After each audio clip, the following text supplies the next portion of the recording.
কর্ণাটকের মন্দির চত্বর।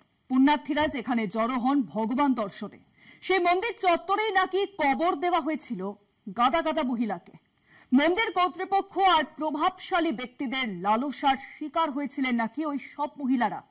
এবার কর্ণাটকের সেই ধর্মস্থলা মন্দিরে গণকবরের ঘটনায় খোঁজ মিলল দেহাংশের। গণকবর কাণ্ডে পুলিশ প্রশাসনের ভূমিকা নিয়েও উঠেছে একের পর এক প্রশ্ন।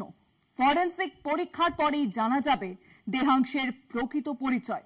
ঘটনা নিয়ে শুরু হয়েছে জল্পনা।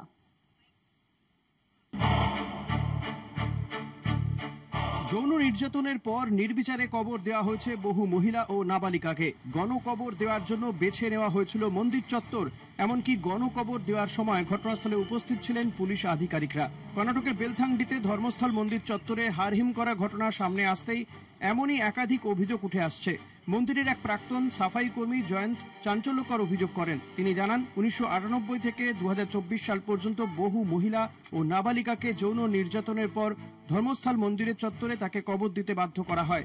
এই পরিস্থিতির মধ্যে তথ্য অধিকার আইন বা আরটিআই এর অধীনে করা এক অনুসন্ধানে জানা যায় 2000 থেকে 2015 সালের মধ্যে অস্বাভাবিক মৃত্যু হিসেবে দাখিল হওয়া সমস্ত মামলার এন্ট্রি মুছে ফেলে বেলথাংডি থানার পুলিশ। তিনি বিশেষ তদন্তকারী দলের কাছেও লিখিত অভিযোগ দায়ের করেন। তার দাবি, নিজের চোখে এক কিশোরীর দেহ বেআইনিভাবে কবর দেওয়ার দৃশ্য দেখেছেন তিনি। কোনো কুকুর মারা গেলে তাকে যেভাবে কবর দেওয়া হয়, ওই কিশোরীকেও সেইভাবেই কবর দেওয়া হয়েছিল। জয়ন্তের অভিযোগ, ওই সময় একাধিক পুলিশ আধিকারিক ঘটনাস্থলে উপস্থিত ছিলেন। জয়ন্ত আরও জানান, বেলথাংডি থানায় নিখোঁজ ব্যক্তিদের তথ্য ছবি চেয়েছিলেন, কিন্তু পুলিশের তরফে জানানো হয় প্রশাসনিক নির্দেশে সমস্ত নথি, ময়নাতদন্তের রিপোর্ট, পোস্টার, নোটিশ নষ্ট করে দেওয়া হয়।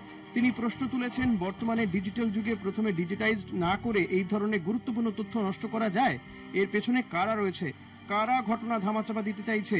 যে মন্দিরের নামে এই অভিযোগ, সেই মন্দিরের পরিচালনার দায়িত্বে থাকা ব্যক্তিরা রাজনৈতিকভাবে যথেষ্ট প্রভাবশালী। এই পরিস্থিতির মধ্যে সোমবার ধর্মস্থলে খনন কাজ চালায় বিশেষ তদন্তকারী দল। দেহ থাকার অভিযোগ রয়েছে যেই স্থানে, সেখানে খনন কাজ চলে। সূত্রে খবর, এখনো পর্যন্ত অভিযোগকারী মোট 13টি স্থান চিহ্নিত করেছিল। তার মধ্যে 6 নম্বর স্থানে শুধু পাওয়া গিয়েছে বেশ কিছু দেহাবশেষ। মিলেছে মানুষের কিছু হাড়, কয়েকটি মাথার খুলি ও কয়েকটি দাঁত। নমুনাগুলি ফরেনসিকের জন্য পাঠানো হয়েছে মণিপালের ফরেনসিক সায়েন্স ল্যাবরেটরিতে। কলকাতা টিভি।